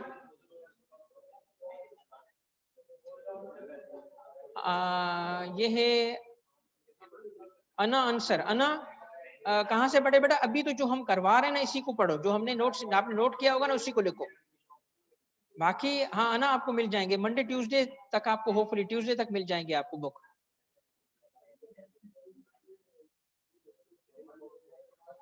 नवाल, जो परफॉर्मेंस ऑफ ड्यूटी लिखा हुआ नहीं होता, इंडिकेटेड होता है, ठीक है। आप इसमें इस तरह होगा कि जो नहीं होगा वो अलाउंस एम्प्लॉयर के लिए, जब भी कोई ऐसा अलाउंस होगा जो परफॉर्मेंस ऑफ ड्यूटीज के लिए होगा तो वो लिखा हुआ होगा, इंडिकेटेड होगा। और अगर ना हो तो इसका समझे कि एम्प्लॉई के बेनिफिट के लिए है। तो एक चीज नवाल चेक करनी पड़ेगी, और वो क्या है, चेक करनी पड़ेगी कि कहीं एग्जाम्प्ट तो नहीं है अलाउंस। अगर वो एग्जाम्प्ट नहीं है तो टैक्सेबल है। इसका मतलब है कि सबसे पहले आपने क्या डिटरमिन करना है कि अलाउंस क्यों मिला। फिर अगली चीज क्या डिटरमिन करनी है, एग्जाम्प्ट तो नहीं है, अगर है तो एग्जाम्प्ट हो जाएगा, वरना फिर टैक्सेबल हो जाएगा। सेट है भाई। चलो भाई ऑनलाइन के बच्चों, अल्लाह हाफिज। कोई फर्दर सवाल है तो फोन पे पूछ लेना।